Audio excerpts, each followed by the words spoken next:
L'état d'enfant qui donne à Dieu une voix libre, dégagée et profonde est une chose qui peut être enseignée. Sa nature est enseignable et ajustable. L'attitude qui consiste à croire que nous savons alors que nous ne savons rien est un obstacle à notre croissance. Beaucoup parmi nous avons peut-être été retardés à cause d'une très grande quantité de connaissances des choses du Seigneur que nous pensions posséder. Or, nous ne saisissons pas qu'une telle manière de penser est une entrave à la croissance spirituelle.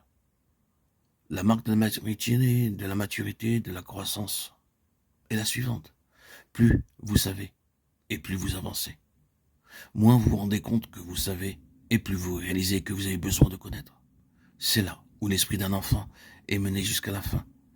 C'est un principe qui peut être appris, qui est consécutif à la prise de conscience, que bien que nous marchions depuis des années, nous ne sommes cependant qu'à la périphérie de tout en ce qui concerne le Seigneur. Ceci est la marque de la puissance du Saint-Esprit travaillant en nous. Celle que nous devrions à tout moment être dans une position où nous croyons savoir. Nous faisons allusion à cette connaissance qui nous amène dans une attitude où nous nous considérons comme des autorités ou des experts, n'est pas l'œuvre du Saint-Esprit.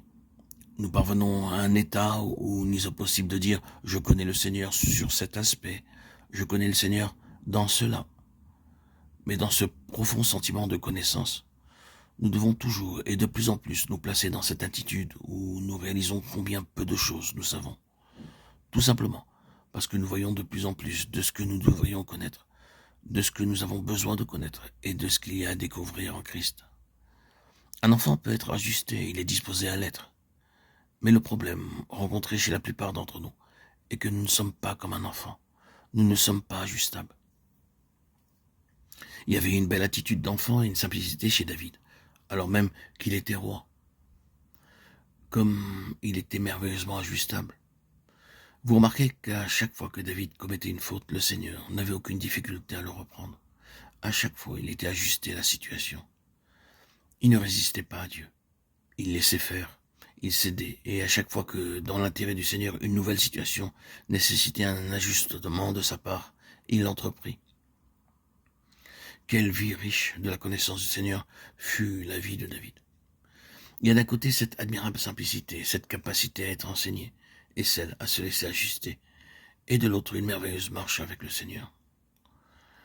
Combien ces psaumes ont toujours autant de sens. Quelle richesse d'une marche simple et personnelle avec le Seigneur nous trouvons dans ces psaumes. C'est cela devenir comme un petit enfant.